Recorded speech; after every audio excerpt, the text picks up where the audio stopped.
స్తుతించెదను, పూర్ణ శక్తితో నిన్ను సేవించెదను. యేసయ్యా నీవే నా దైవము, యేసయ్యా నీవే నా సర్వము. యేసయ్యా నీవే నా దైవము, యేసయ్యా నీవే నా సర్వము.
ఈ 9 మంగళవారాల దివ్య పూజలో పాల్గొంటున్నటువంటి మీ అందరికీ కూడా ఒక్కొక్కరు ఒక్కొక్క అద్భుతాన్ని చివరిలో మీరు చూస్తారు.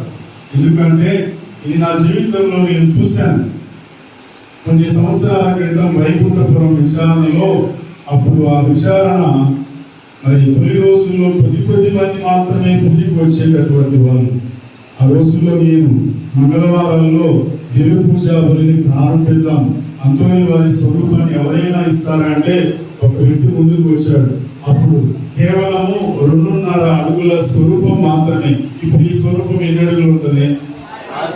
6 అడుగుల స్వరూపం ఇది.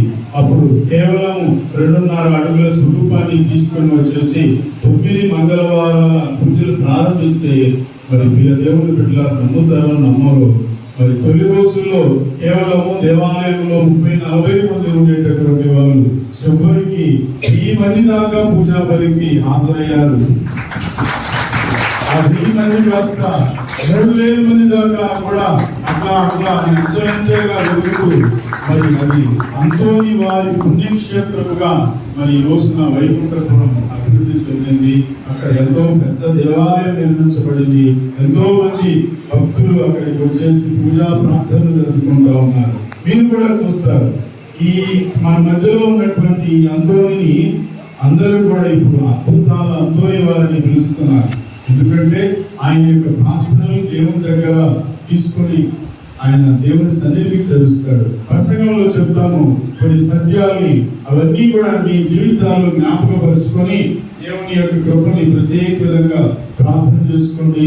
మరి మీ ఉద్దేశాలన్నింటినీ కూడా ఈ పూజా బలిలో దేవునికి సమర్పిస్తూ ఒకసారి అందరూ కలుమూసుకొని తపస్సు దినాలలో ఉన్నాం, ఉపవాసాలు చేస్తున్నారు, ప్రార్థనలు చేస్తున్నారు, తపోక్రియలు చేయాలనేటటువంటి తలంపు ఉంది.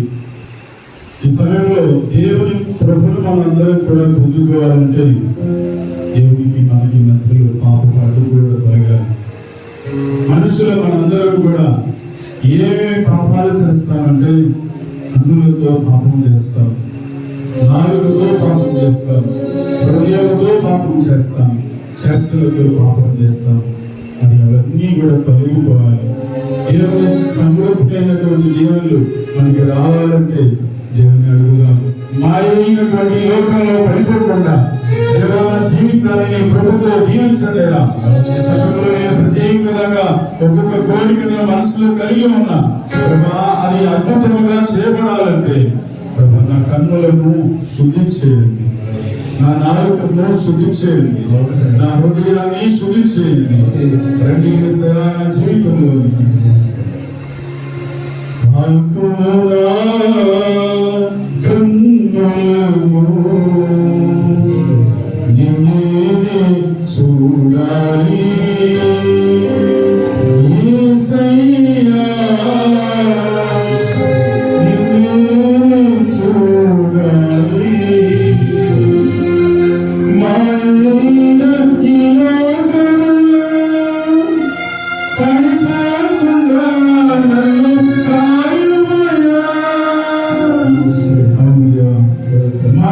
చూడాలి లోకంలో పడిపోకుండా నన్ను కాపాడండి.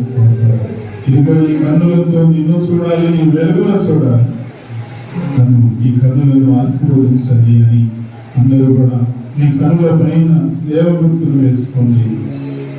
దేవా ఈ కన్నులను శుద్ధి చేయండి. దేవా ఈ కన్నులతో నేను ఏమి చూడాలని చూడకుండా మా అయినటువంటి లోకంలో పడిపోయి సెల్ ఫోన్లను చెడు చిత్రాలను చెడు చూసి మేము అందరం కూడా పాపంలో పడిపోతున్నాం. క్షమించండి యేసయ్యా. ఈ నాలుగుతో మేమందరం కూడా పాపం చేస్తున్నాం. ఈ నాలుగును శుద్ధి చేయండి. నేను శుద్ధి చేయటువంటి నాలుగుగా చేయబడాలి.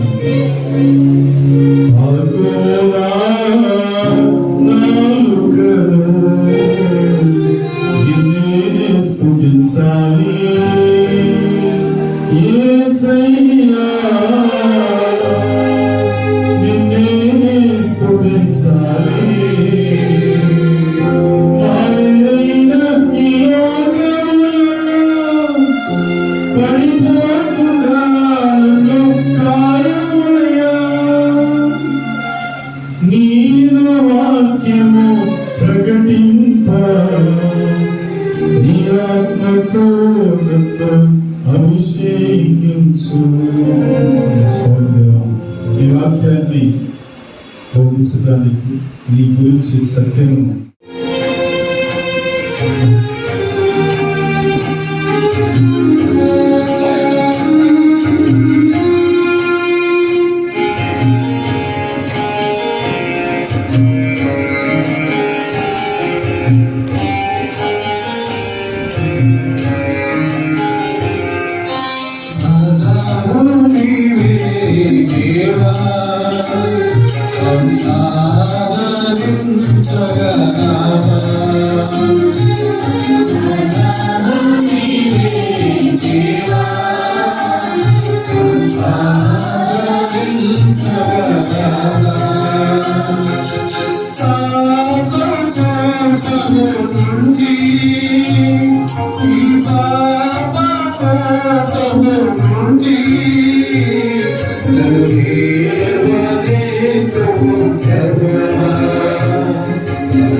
మనందరి పాపములను మన్నించి మనల్ని నిత్య జీవితములకు చేర్చుదురుగాక. ప్రభువా దయచూపుము, క్రీస్తువా దయచూపుము, ప్రభువా దయచూపుము. ప్రార్థించుదము. సర్వసిద్ధిగల సర్వేశ్వర, ఈ తపాలుగా పుణ్యంతో వారి సుప్రసిద్ధ బోధకునిగాను ఈ ప్రజల అవసరమైన వారి కొరకు విజ్ఞాపన చేయి మధ్యవర్తిగా ఏర్పాటు చేసేవి. కావున క్రైస్తవ జీవిత ప్రమాణాలను ఆచరించడంలో ఆయన మాకు అండగా నిలుచునుగాక. మేము ఎదుర్కొన్న జీవిత పరీక్షలందు నీ ఆదరణను పొందగలిగినట్లు మా పై కృప చూపుము. నీతో ఆత్మతో కలిసి యుగ యుగములో జీవించు పాలించు మా ప్రభువు నీ కుమారుడు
మీకు అనుగ్రహింపబడును, వెలుగుడు మీకు దొరకును, తగ్గుడు మీకు తెరువబడును. అడిగిన ప్రతి వానికి ఇయ్యబడును, వెనుకు వారికి దొరకును అని మీతో చెప్పుచున్నాను. మీలో ఏ తండ్రి అయిన కుమారుడు చేపను అడిగినచో పామును ఇచ్చునా, గుడ్డును అడిగినచో తేలును ఇచ్చునా? మీరు ఎంత చెడ్డవారైనను మీ బిడ్డలకు మంచి వస్తువులను ఇచ్చుట మీకు తెలియదు కదా. పరలోకమందున్న మీ తండ్రి తనను అడుగు వారికి ఇంకా ఎంతగా పవిత్రాత్మను ఇచ్చును ఊహింపుడు. పరలోకమందున్న ఈ తండ్రి తనను అడుగు వారికి ఇంకా ఎంతగా పవిత్రాత్మను ఇచ్చును ఊహింపుడు. ఇది క్రీస్తు సువిశేషము. మంది ఉండేవాళ్ళు ఆ ట్రైనింగ్ లో ఉన్నటువంటి వాళ్ళందరూ కూడా తిని వాళ్ళ ప్లేట్లన్నీ కూడా అక్కడ పడేసేసిపోయే వాళ్ళంట. పోయినా కానీ అంతోని వారు మరి ఆ ప్లేట్లన్నీ కూడా ఆయనే కడిగి తనను తాను తగ్గించుకొని మరి ఎంతమందికి పరిచర్య చేయాలి అని చెప్పేసి అందరూ అట్లా వేసిపోతే అట్లా అని చిన్నప్పుడే చదువుకునేటువంటి రోజుల్లోనే తనను తాను తగ్గించుకొని ప్లేట్లు కడిగే వాళ్ళంట. మా చిన్నపిల్లలు, ఆడపిల్లలు, చదువుకునేటటువంటి ఆడపిల్లలు, అబ్బాయిలు, మీరు ఇళ్లలో ఎప్పుడైనా ప్లేట్లు కడిగారా? అమ్మకి ఎప్పుడైనా సాయం చేశారా? చేస్తున్నారా? చేశారా ఎప్పుడైనా? మీకు తెలుస్తుంది, నాకు తెలుసు. ఫారెన్లో, జర్మనీలో 9 సంవత్సరాలు ఉన్నాను. వంట అంటే ఎంత కష్టమో స్టార్టింగ్లో తెలిసింది, ఇప్పుడు వచ్చు. కానీ ఆ రోజుల్లో స్టార్టింగ్లో అన్నం వండుకోవడం కూడా రాదు. కొన్ని సందర్భాల్లో కూర కుదిరేది, కొన్నిసార్లు ఉప్పు ఎక్కువ తక్కువయ్యేది. ఇట్లా ఎన్నో బాధలు పడేవాళ్ళు. అమ్మ గొప్పతనం మనకు కొన్నిసార్లు గ్రహించాం, కానీ అమ్మ ఎంతో కష్టపడతా ఉంటది. మరి కష్టపడేటటువంటి సమయంలో చిన్న సహాయం అమ్మకి, బట్టలు ఉతికేటటువంటి సమయంలో, లేకపోతే వంట చేసేటటువంటి సమయంలో, శుభ్రం చేసేటటువంటి సమయంలో అమ్మకి తోడ్పడితే ఎంత ఆశీర్వాదము. అంతోని వారు చూడు, ఆయన జీవితకాలంలో ప్లేట్లు కడిగేవాడంట, పాత్రలు కడిగేటటువంటి వాడంట. ఒకానొక సందర్భంలో ఒక ముఖ్యమైనటువంటి విచారణ పండుగ జరుగుతుంది. ఆ విచారణ పండుగకి విచారణకు ఒక ప్రాముఖ్యమైనటువంటి వ్యక్తిని పూజకి పిలిచారంట, వాక్య పరిచర్య చేయడానికి. మరి అందరూ కూడా గురువులు వచ్చారు, జనాలు వచ్చేసి పూజలో పాల్గొంటున్నారు. మరి విచారణ గురువు టెన్షన్ పడుతున్నారు. ఈ రోజున వాక్యం చెప్పేటటువంటి ఫాదర్ గారు రాలేదు అని టెన్షన్ పడుతూ ఉన్నారు. టెన్షన్ పడుతూ ఎట్లా అని చెప్పేసి అక్కడ వచ్చినటువంటి ఫాదర్ దగ్గరికి పోయి, అయ్యా వాక్యం చెప్పండి అయ్యా అని చెప్పేసి అడుగుతున్నాడంట. అడుగుతుంటే మరి వాళ్ళు, మేము తయారు కాలేదయ్యా, చెప్పలేమన్నారు. కానీ అంతోని వారు చక్కని ప్రసంగం చెప్పగలరు. ఆ రోజున ఇంక చివరికి ఎవరి దగ్గరికి వెళ్ళాలి అని చెప్పేసి అటు ఇటు చూసి అంతోని వారి దగ్గరికి వెళ్ళి, ఆ ఫాదర్ గారు మీరు వాక్యం చెప్పండి అంటే ఏమీ అనకుండా అంతోని వారు ఆ పూజలో ముందుకు వచ్చేసి ఎంతో చక్కని ప్రసంగం చేశారంట. హల్లెలూయా. అట్లా ఆయన జీవితంలో తగ్గింపు జీవితం ఇప్పుడు కూడా ఉండేది. తగ్గించుకునేవాడు ఎంత. అందుకే మనము ఎంత ఎదుగుతామో అంత బదిగి ఉండాలి అన్నారు. ఉంటాం సామెతని ఏమి లేని ఇస్తారే, ఎగిరెగిరి పడుతుంది. అన్నీ ఉన్నటువంటి ఇస్తరి అణిగి మరిగి ఉండాలి దేవుడిలో. ఒకనొక సందర్భంలో ఒక ఆఫీసర్ ఉండేవాడు. ఆఫీసర్కి ఎంత గర్వం అంటే ఆయన మంచి ఉద్యోగాన్ని తన దగ్గర ఉన్నటువంటి డ్యూటీ చేసేటటువంటి వాళ్ళందరినీ కూడా చాలా తక్కువగా చూసేవాడు, అందరినీ కూడా హేళనగా చూసేవాడు. ఎంత గర్విష్ఠ అంటే అంత గర్విష్ఠగా జీవించేవాడు. ఒకసారి ఒక ఇద్దరు వ్యక్తులు ఈ ఆఫీసర్ గారిని కలవడానికి వచ్చారు. వస్తే ఆయన ఆ అద్దపు గ్లాసుల్లో నుంచే ఇద్దరు వ్యక్తులు వస్తున్నారని చూశాడు. చూసి వీళ్ళని కాసేపు ఆడుకుందాం అని చెప్పేసి లోపలికి వచ్చే సమయంలో ఆయన దగ్గర పక్కనే ఫోన్ ఉంది, టెలిఫోన్ ఉంది. ఆ టెలిఫోన్ తీసుకొని ఫోన్లో మాట్లాడుతున్నట్లుగా మాట్లాడుతూ ఉన్నాడు. వాళ్ళు లోపలికి వచ్చేసి అక్కడ నిలబడి ఉన్నారు. ఆయన ఫోన్లో మాట్లాడుతూ ఉన్నాడు. 10 నిమిషాలు అయింది, నిజానికి ఫోన్ రాలా. ఆయన మాట్లాడుతూ ఉన్నాడు.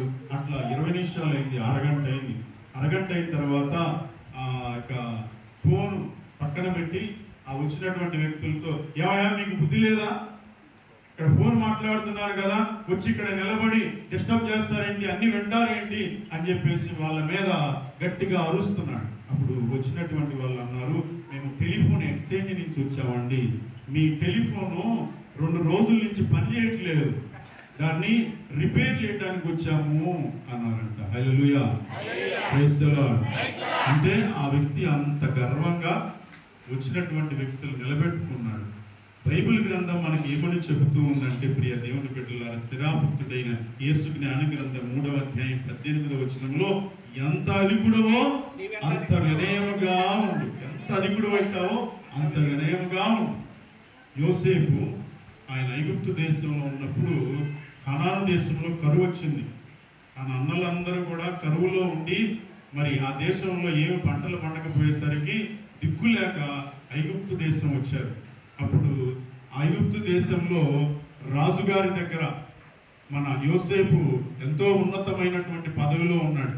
ఆ సమయంలో ఇది మంచి అవకాశం, నన్ను బానిసగా అమ్మేస్తారా వీళ్ళు, నన్ను చంపేయాలని చూస్తారా వీళ్ళు, ఈ రోజున అవకాశం వచ్చింది, వీళ్ళని ఎలాగైనా సరే శిక్ష పడేటట్టుగా లేదా వాళ్ళకి ఏమి ఇవ్వకుండా తిరస్కరించి ఈ రోజున కక్ష తీర్చుకోవాలి అని చెప్పేసి ఆయన అనుకోకుండా వచ్చినటువంటి అన్నలని ఆయన మాట్లాడుతున్నాడు. దేవుడు చేసినటువంటి పని అన్నలారా ఇది.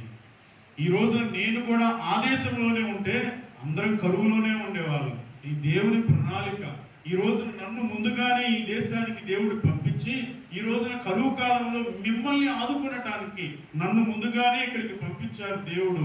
ఈ దేవుడు ఉద్దేశం, దేవుని యొక్క చిత్తం నన్ను ఇక్కడికి పంపటానికి అని చెప్పేసి యోసేపు అన్నలని వెల్కమ్ చెప్పాడంట. తాడు విప్పేసేశారు. విప్పేస్తే ఇదిగో అందరికి ఆశ్చర్యం కలిపేటటువంటి 3 రోజుల నుంచి ఆ గాడిద ఏమి తినలేదు, కానీ అది స్ట్రైట్ గా పోయి దివ్యసత్ప్రసాదం దగ్గర మోకరించి అది ఆరాధన చేసిందంట. గట్టిగా చెప్పగలరు. ఇది చూసినటువంటి వాళ్ళందరూ కూడా ఆశ్చర్యపోయారు. అంతోని వారు దివ్యసత్ప్రసాదంలో యేసు ప్రభు ఉన్నాడు అని చెప్పేసి నిరూపించాడు. ఆ నాస్తికుని పరువు పోయింది. తర్వాత ఆయన కూడా క్రీస్తుని నమ్ముకొని క్రీస్తుని ఆరాధించినటువంటి వ్యక్తిలో ఆయన కూడా ఉన్నాడు. కాబట్టి దివ్యసత్ప్రసాదంలో యేసు ప్రభు ఉన్నారు, విశ్వసించాలి. విశ్వసించి ఆ దివ్యసత్ప్రసాదాన్ని కొనాలి. దివ్యసత్ప్రసాదం మీరు అందరూ తీసుకుంటారు. ఎంతమంది తీసుకున్నారు? తీసుకున్నటువంటి అందరూ తీసుకున్నారు. మరి దివ్యసత్ప్రసాదాన్ని తీసుకునేటటువంటి సమయంలో గురువు దగ్గరికి వచ్చి దివ్యసత్ప్రసాదాన్ని మీ చేతిలోనో నోట్లోనో పెట్టినప్పుడు గురువు ఏమని అంటున్నాడు? క్రీస్తు శరీరం అంటున్నాడు. క్రీస్తు శరీరం అని చెప్పేసి నీ నోట్లో చేతిలో పెట్టినప్పుడు నువ్వు ఏమంటున్నావు? థ్యాంక్ యూ చెప్తున్నావా? ఇది ఏదో బిస్కెట్ ఇచ్చినట్టు, చాక్లెట్ ఇచ్చినట్టు, రొట్టి ఇచ్చినట్టు, పలహారం ఇచ్చినట్లు మీ చేతిలో పెట్టినప్పుడు, నోట్లో పెట్టినప్పుడు నువ్వు ఏమంటున్నావు? థ్యాంక్ యూ చెప్పట్లేదు, వందనాలని చెప్పట్లేదు. నువ్వు ఏమంటున్నావు? ఆమేన్ అంటున్నావు. ఆమేన్ అంటే అట్లే అగునుగాక, ఇందులో యేసు ప్రభు ఉన్నాడని నేను విశ్వసిస్తున్నా అని చెప్పేసి అంటున్నావు అని ఆ దివ్యసత్ప్రసాదాన్ని తీసుకొని మనందరం కూడా మన స్థలంలోకి పోయి ప్రార్థన చేసుకొని ఆశీర్వాదం కోసం వేడుకుంటున్నాం. అయితే ఈ దివస ప్రసాదాన్ని అనగా యేసు ప్రభుని లోకునేటప్పుడు మనం దానికంటే ముందుగా తయారై, అంటే స్నానం చేశా, దానికంటే ముందుగా మనందరం కూడా సిద్ధపడి యేసు ప్రభువుడు మనందరం కూడా పాట పాడతాం. దళాధిపతి అయిన సర్వేశ్వరుడు పవిత్రుడు పవిత్రుడు పవిత్రుడు. అలాంటి పవిత్రుడైనటువంటి దేవుణ్ణి అపవిత్రుడైనటువంటి నేను అపవిత్రంగా అయోగ్యముగా ఆ దివస ప్రసాదాన్ని మనము స్వీకరించకూడదు. పౌలు ఏమంటున్నాడంటే కొరింథీయులకు రాసిన మొదటి లేఖ 11వ అధ్యాయము 27వ వచనం, 11వ అధ్యాయం 27వ వచనం, కనుక అయోగ్యముగా ప్రభు యొక్క రొట్టెను ఎవరైనా తినను తినక ఆయన పాత్ర నుండి తాగినను అతడు ప్రభు యొక్క శరీరమునకు రక్తమునకు వ్యతిరేకముగా అయ్యో పాపం చేసినటువంటి వాళ్ళమవుతాం. అందుకని దివస ప్రసాదాన్ని స్వీకరించేటప్పుడు మనం ఏం చేయాలి? మొట్టమొదటిగా నోటిని శుభ్రం చేసుకోవాలి, ఎందుకంటే ఆయన పవిత్రుడు. దివస ప్రసాదాన్ని లోకునే ముందుగా మనందరం కూడా పాపం లేనటువంటి వారమై ఉండాలి. కిల్లీలు తినేసేసి ఇక్కడ దివస ప్రసాదాన్ని తీసుకోకూడదు, తప్పుగా అయోగ్యంగా తీసుకోకూడదు. బయట తగాదాలాడి లోపలికి వచ్చేసి దివస ప్రసాదాన్ని తీసుకోకూడదు. ఒకసారి పంపులు వచ్చే దగ్గర మనకు తెలుసుగా ఏం జరుగుతాయో, బిందెలు పెట్టి కొట్టుకుంటా ఉంటారు కదా. ఆ పంపులు వచ్చే దగ్గర మరి గొడవ అవుతా ఉంది, బాగా గొడవ అవుతా ఉంది. గొడవ అయ్యేటటువంటి సమయంలో వాళ్ళందరూ బూతులు మాట్లాడుకుంటా ఉన్నారు. బూతులు మాట్లాడుకునేటటువంటి సమయంలో మరి గుడి గంట కొట్టారంట. కొడితే అప్పుడు బాగా పోట్లాడేటటువంటి ఆమె ఏమన్నదంటే, ఏమే ఆగు, గుడి గంట కొట్టారు, గుడికి పోయించిన తర్వాత నేను అంతు దోస్తానే అని చెప్పేసి అన్నాను. ఏమన్నది? గుడికి పోయించిన తర్వాత నీ అంతు చూస్తా అంటే. దివస ప్రసాదాన్ని కూడా అట్లానే మనందరం కూడా చాలాసార్లు అయోగ్యంగా పాల్గొని స్వీకరిస్తున్నాం పూజలో. అట్లా కాదు.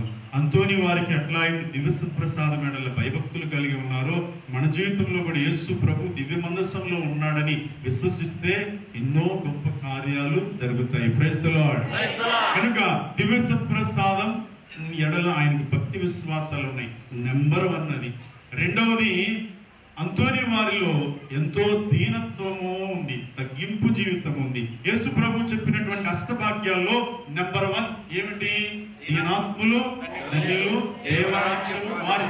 దీనత్వం కలిగి ఉండాలి. తనను తాను తగ్గించుకునేవాడు హెచ్చింపబడతాడు, హెచ్చించుకునేవాడు తగ్గింపబడతాడు. ఈ అంతోని వారిలో ఎంత దీనత్వం ఉందంటే, ఆయన ఫ్రాన్సిస్కన్ సభలో మరి చదువుకునేటటువంటి రోజుల్లో గురువు విద్యార్థిగా చదువుకునే, కానీ యోసేపు తన అన్నల్ని రండి, ఇది దేవుడు యొక్క చిత్తం, ఈ రోజున కరువు కాలంలో మిమ్మల్ని చూసుకోవడానికి ఈ రోజున నన్ను ఇక్కడికి పంపించాడని చెప్పాడు. అట్లానే అంతోని వారిలో ఆ దీనత్వము ఎంతో ఉండేది. ఆ దీనత్వమే ఆయన ఎంత గొప్పవాడిగా చేసింది. మొట్టమొదటి ఏం చెప్పుకున్నాం మనందరం? వర్షమేదా? దివస ప్రసాదం. రెండవది దీనత్వం గురించి మనందరం విన్నాం. ఇక మూడవది, మన అంతోని వారికి పరిశుద్ధ గ్రంథం అంటే, దేవుని వాక్యం అంటే ఎంతో ఇష్టం. మీరు ఈ స్వరూపం ఉంది కదా, మన అంతోని వారి స్వరూపం. అంతోని వారి స్వరూపంలో మరి అంతోని వారి చేతిలో ఎవరున్నారు? బాలయేసు. బాలయేసు కింద ఏముంది? బైబిల్ గ్రంథం ఉంది. బైబిల్ గ్రంథం ఎందుకు ఉందంటే, ఆయనకు పరిశుద్ధ గ్రంథం ఎడల ఎంతో మక్కువ. బైబిల్ గ్రంథాన్ని ఆయన ఎప్పుడూ చదువుతూ ధ్యానం చేస్తూ ఉండేవాడు. కీర్తన 1వ కీర్తనలో మనం చదువుకుంటాము, దుష్టుల యొక్క మాటల్ని విననటువంటి వాడు ఎట్లా ఉంటాడో, దుష్టుల మార్గంలో పయనించకుండా దేవుని మార్గంలో పయనించేటటువంటి వాని గురించి ఆయన రాస్తూ ఉన్నాడు. ఏమి రాస్తున్నాడంటే, దుష్టుల సలహాలను పాటింపని వాడు, పాపుల మార్గమును నడువని వాడు, అపహాసులకు కూర్చుండు చోట కూర్చుండని నరుడు ధన్యుడు. ప్రభు ధర్మశాస్త్రమును ఆనందముతో చదువుచు రేయింబవళ్ళు దానిని ధ్యానించువాడు ధన్యుడు.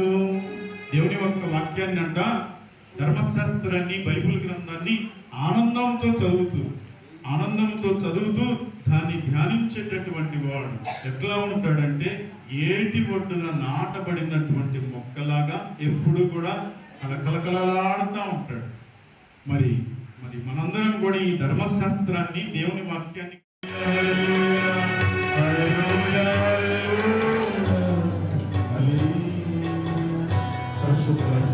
విడుదల చేస్తున్న ప్రార్థనలకి కన్నీరులో మొదలుపెట్టుకున్న ప్రతి విన్నపాన్ని ఈ సంఘ ప్రార్థనలు ఈ సంఘాన్ని ఆత్మీయంగా బలపరుస్తూ ఈ కృపతో ఆశీర్వాదాలు వచ్చే ప్రభావ కన్నీరుతో ప్రార్థన చేస్తున్నాం. కన్నీటి ప్రార్థనకి సమాధానం ఇచ్చేవాడు ఎంతో ప్రార్థనా శక్తి ఉంది ప్రభావ, ఎంతో ప్రాణం ఉండేటువంటి బిడ్డలలాగా ఉంది ప్రభావ. దయచూపి బిడ్డలపైన ఆశీర్వాదం దయచేయండి. దేవుని విశ్వాసాన్ని బట్టి ఆశీర్వాదం దయచేయండి.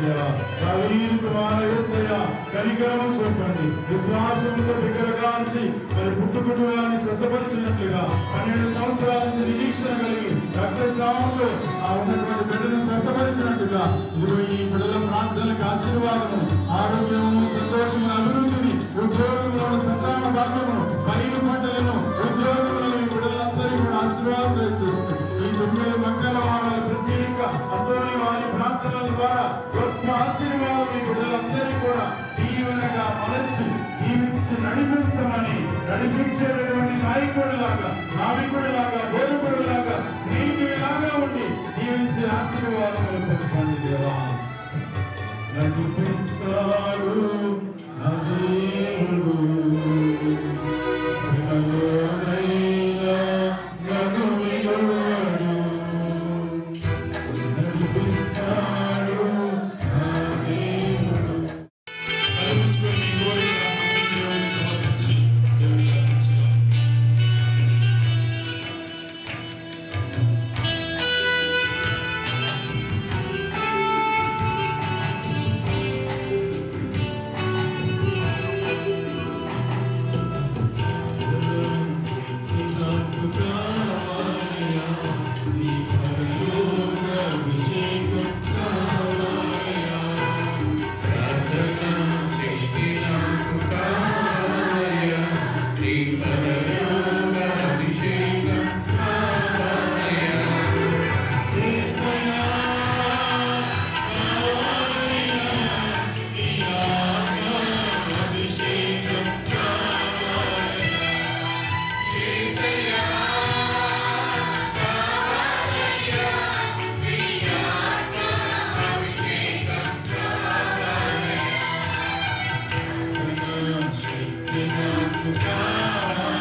ఆసీనుడా నీ తట్టు కనులెత్తి చూశాను, నేను నీ తట్టు కనులెత్తి చూశాను. ఆకాశమందున్న ఆసీనుడా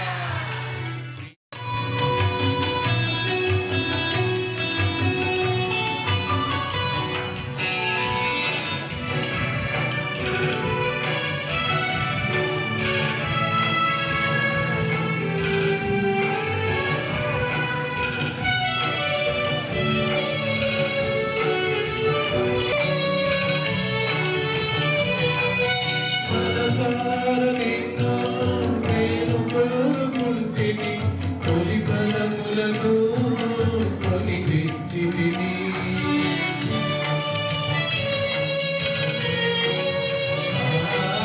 మనసార నిన్ను నేను కోరితిని, నా దేవుని మనసు నుంచి ఆజ్ఞ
ఇది మీ కొరకును ప్రజలందరి కొరకును పాప పరిహారములకై చిందబడును దీనిని నా జ్ఞాపకార్థము చేయును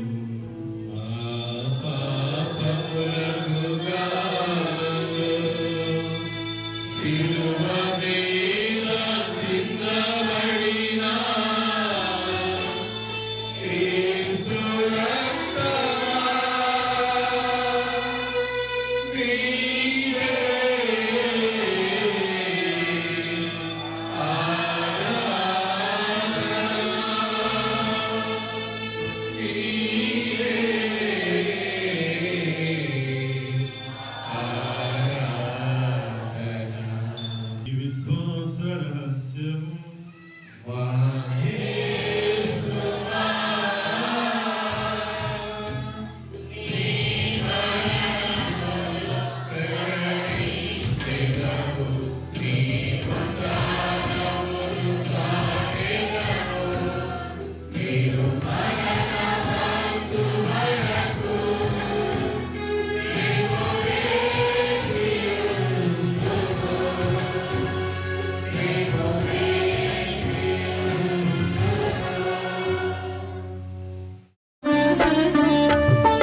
పరలోక తండ్రి ఆరాధనా పరలోక తండ్రి ఆరాధనా పరలోక తండ్రి ఆరాధనా పరలోక తండ్రి ఆరాధనా పరలోక తండ్రి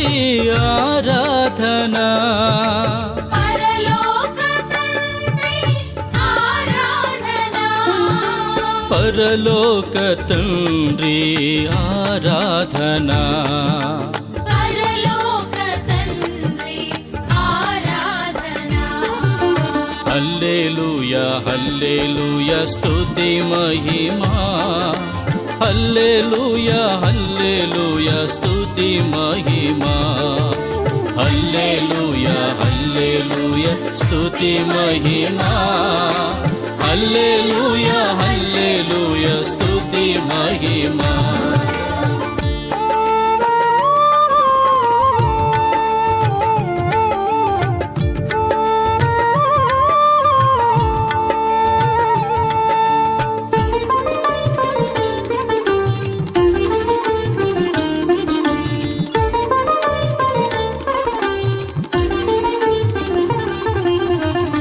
యేసు రాజా ఆరాధనా యేసు రాజా ఆరాధనా యేసు రాజా ఆరాధనా యేసు రాజా ఆరాధనా యేసు రాజా ఆరాధనా యేసు రాజా ఆరాధనా యేసు రాజా ఆరాధనా యేసు నామం జై జై జై క్రీస్తు నామం జై జై యేసు నామం జై జై జై క్రీస్తు నామం జై జై యేసు రక్తం జై జై జై క్రీస్తు రక్తం జై జై యేసు రక్తం జై జై జై క్రీస్తు రక్తం జై జై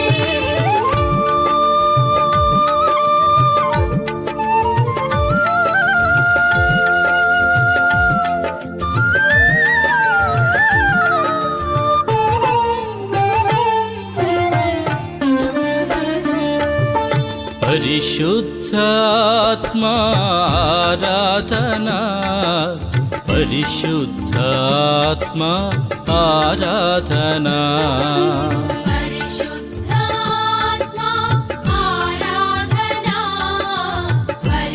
పరిశుద్ధాత్మా ఆరాధనా పరిశుద్ధాత్మా ఆరాధనా పరిశుద్ధాత్మా ఆరాధనా పరిశుద్ధాత్మారాధనా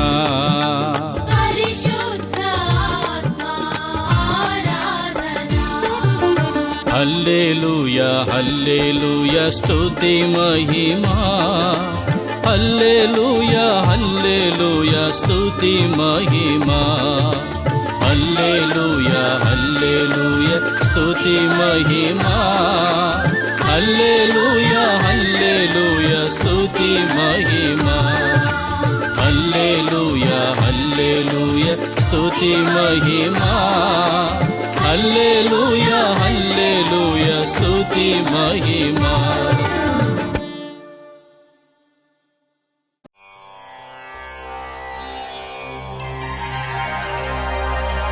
దావీదు కుమారా యేసయ్యా స్వస్థత పరచగను త్వరగా రావయ్యా.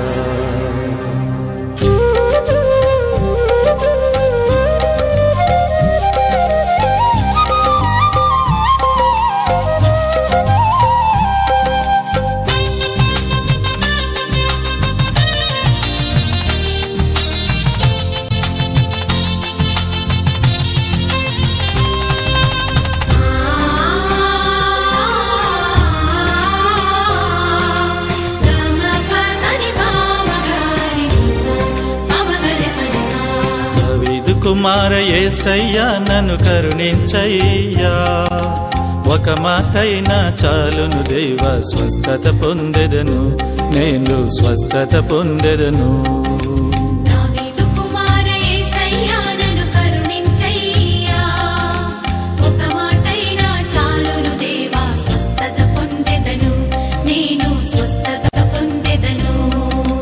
రావయ్యా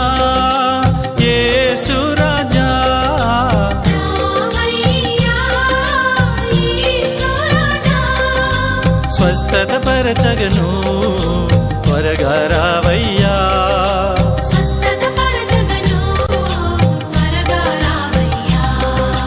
దావీదు కుమార యేసయ్యా నన్ను కరుణించయ్యా, ఒక మాటైనా చాలును దేవా, స్వస్థత పొందెదను నేను స్వస్థత పొందెదను.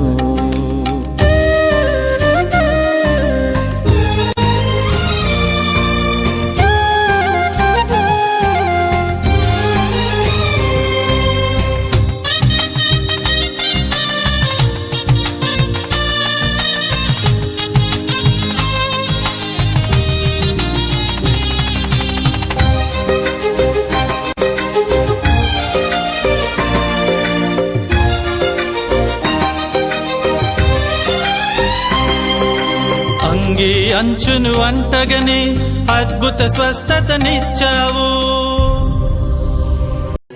ఈ విధంగా పిలువబడిన వారు ధన్యులు. ప్రభువా, మీరు నా ఇంట ప్రవేశించుటకు నేను పాత్రను కాను. మీరు ఒక్క మాట పలికిన నా ఆత్మ స్వస్థత పొందును. క్రీస్తు శరీర రక్తములు మనకి నిత్యం దయచేయను గాక. ఆమేన్.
సంజీవియై రసరమ్యమై రమణీయమై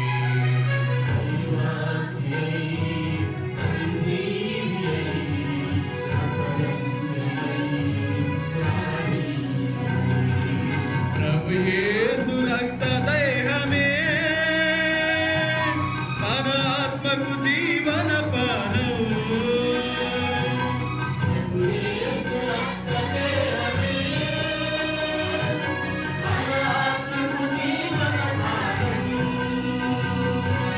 హృదయాలు నెలవ్యాయని శ్రీక్రీస్తు కొలువు తీరగా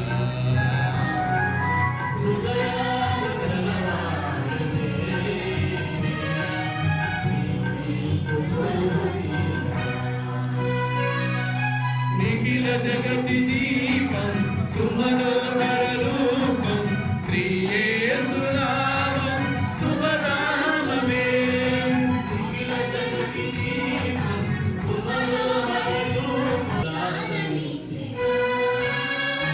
వందనమయ్యా అంతోనివారా వందనమయ్యా ఓదార్చువారా వందనమయ్యా అంతోనివారా వందనమయ్యా ఓదార్చువారా వందనం వందనం వందనం వందనం వందనం వందనమయ్యా అంతోనివారా వందనమయ్యా ఓదార్చువారా వందనం వందనం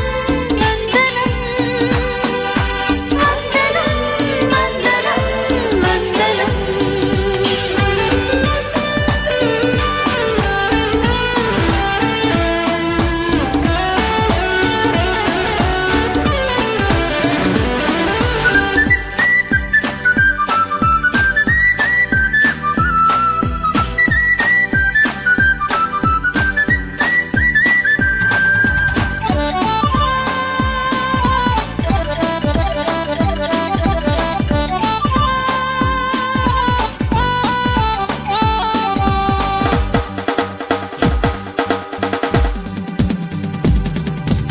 అడిగినది తడవుగా ఇచ్చువారు మీరని అద్భుతాలు చేయగా మహిమలెన్నో గలవారని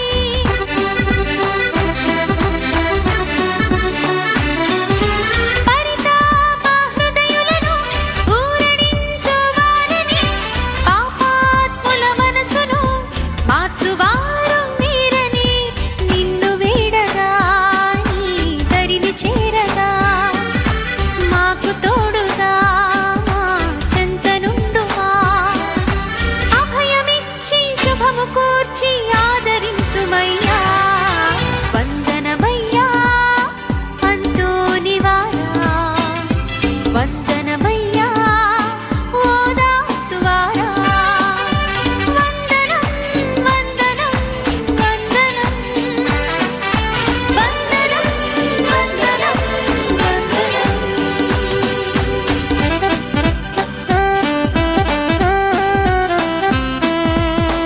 అందరూ కూడా ఆ యొక్క దేవాలయాన్ని సందర్శించుకొని మరి ఎప్పుడైనా రావాలనుకుంటే అటువైపు వచ్చినప్పుడైనా కానీ మరి ఆ దేవాలయానికి మిమ్మల్ని అందరినీ కూడా ప్రేమపూర్వకంగా ఆహ్వానిస్తున్నాను. Hearty welcome.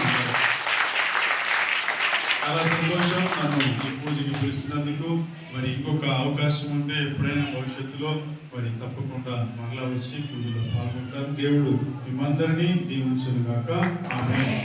మరియు ఈ రోజున చేస్తున్నారు. చక్కని మంచి ఉపదేశ గారు ఉన్నారు మీకు.